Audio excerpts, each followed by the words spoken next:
Sugod karong adlaw, balik na kita sa atong gitawag nga ordinaryong panahon. Human ang medyo dugay-dugay nga panahon sa atong pagsaulog sa pahimayaon nga Pasko sa pagkabanhaw. Hangtod niadtong adlawng Domingo, atong gisaulog nato ang piyesta o solemnidad sa Pentecostes. Kagahapong adlaw manggod atong gisaulog ang kapistahan sa atong inahan Santa Maria nga inahan sa simbahan. Una karon gyud magsugod ang ato ang Maurisyum, ang tawag ana Maurisyum sa atong ordinaryong panahon. Una ang kanang color sa ato ang liturhiya, balik na kita sa green, no? O lunhaw sa Cebuano pa. Ang una nga, karong mga panahon na sa kining ordinary time, mauning panahon nga diya sa mga panudlo sa atong Ginoo o sa mga unang pagbasa, atong panahon na nga ipadayag nato ang atong pagtuo diha sa ato ang pagkabanhaw sa atong Ginoo. So this is really the time, the concrete time when we concretize our faith in the resurrection. Nga mao nga ang unang kining, and by the way nanata sa ikanapulo nga semana, no, ikanapulo na nga semana sa atong pag-resume karon sa ordinaryong panahon.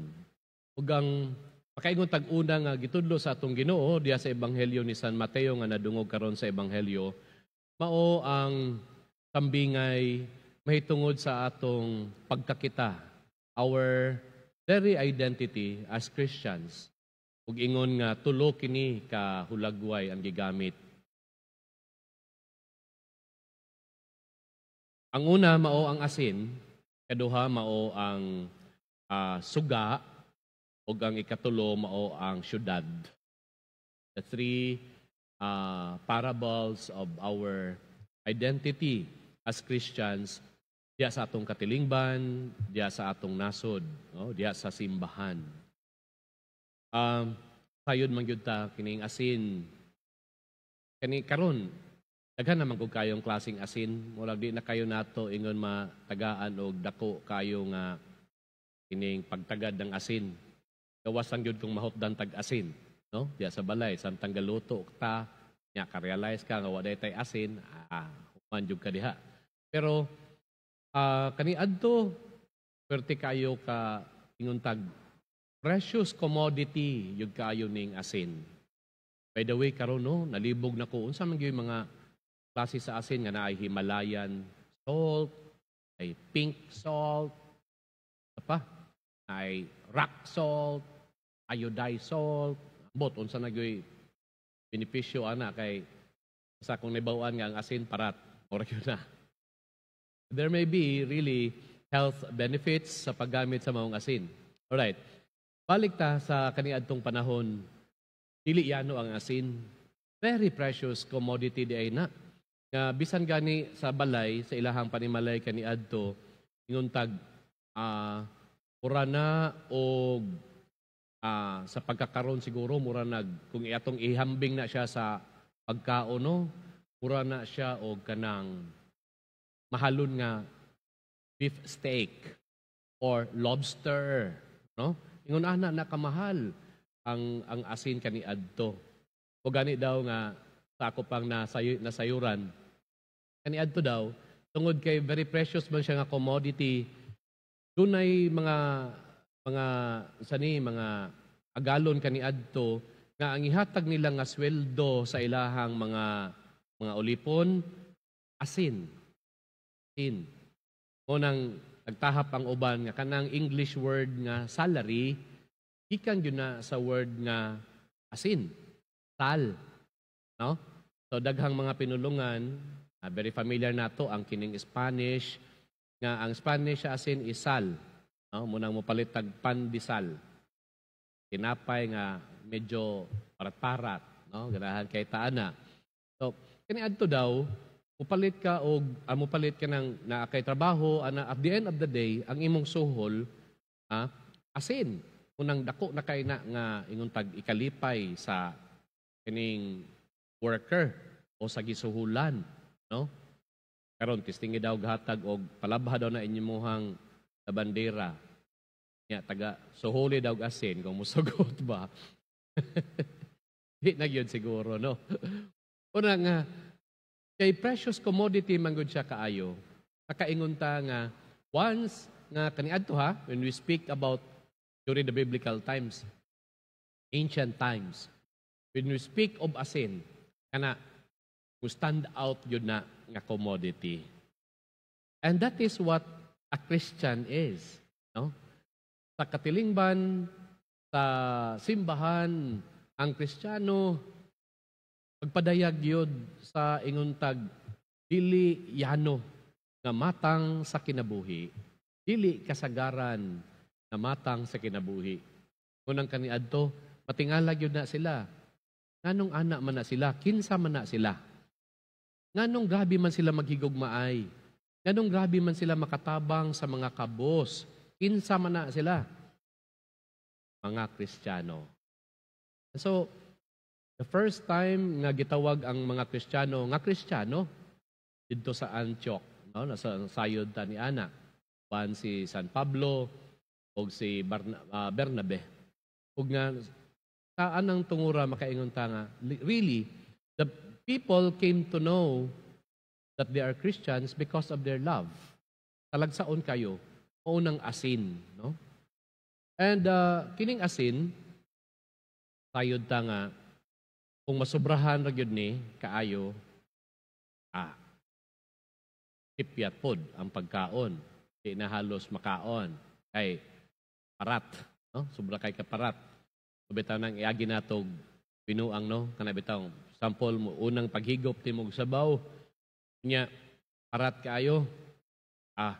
Kaingon yun ta nga, palod na lang may kulang ani. Pragi ka na manig dagat. Ingon ana atong binuang, no? Nga kung masobraan manggod ang asin, di na gyud pod maayo. Say point ni ana. Ang point nga, if ang salt, ang asin, alang lang yun siya sa pagtimpla. Karon nga, mugawas ang iyahang kalami. But if it calls attention to itself, wala na. Ipiyat na ang papel sa asin. I think the lesson about kining ato ang pamalandungan karon lang, mao nga, sa ato ang pagka-Kristiyano, atong gipuy-an ang gitudlo ni Jesus, pagigugma, ang pagkamapaobsanon, silent lang. Dili ingon nga mupuyo ta aron nga pahambog nato nga ingon ani ta kabuutan. No, we don't do that. Oo, mapunta mo ingon ta ana, no. And when we don't call attention to ourselves, then we live patinuuray nga paagi ang atong Kristohanon nga kinabuhi. And then we direct people to Christ, to God, no? Makatagamtam sila sa kalami sa maong relasyon diha sa atong Ginoo. Sasama gyapong higayon o sasama gyapong paagi ang suga. Okay? Kaniadto in the biblical time samot na ka lisod kaayo kaya ang ilahabyang sa suga nila ang kanabang kining sa tawag ani lana, no? Oil nya sahay kanang ilahang gi-process bitaw nga sa ato paron murag uling gikan na siya sa mga tawag ani kanang hugaw sa mananap ilahang gi-process gibutangan nilag asin ingon ana nya magsige nagsiga ilahan ng sindihan. Okay? Now, ang suga also gibutang diha sa atubangan pero dili man ta magsigig tutok sa suga. The light will not call attention to itself. No? Butang ng suga diha, dili man ingon aron tutukan natong suga. Butang ng suga, hayag, aron nga magkita ta. That is the purpose of light. And in the same way, maupo na ang atong kinabuhi nga Kristohanon. Anaa kita, aron dili nga ang tao magsigig tutok nato, o dili pinaagi nato, makakita og hayag ang katawhan. Makakita sa maayong mga butang ang mga katawhan. That is the role of a Christian. Ikatulo, ang suga nga naa sa bungtod. Unsa may gamit anang syudad nga naa sa bungtod. Ang syudad nga naa sa bungtod, mailahan siya, labi na makita siya kanang sa gabi na, no? Kanang pagsiga man gud siya, daghan siya mga lights. Karon di na pud kay nato na mapansin yung kagsuga sa bungtod. Ano man, pagkagabi 14 daghana naman kayo suga. Pero even kung maglawig ka sa barko, sakay kag barko pananglitan, okay? Napakasalawod, pero sa layo pa makakita ka nga, murag doon na may hayag. Ang mga pangano dito, nag-reflect man sa hayag. Kung sa may but pasabot, ana ay syudad diha. You can very sure that layo pa siguro, pero sure yung ka nga naa ay syudad diha. Right? So in the same way, unsa man ang but pasabot ana sa ato ang papel isip mga Kristiyano, nakita syudad nga naa sa bungtod. Ang mga travelers kaniadto, dili sila masaag.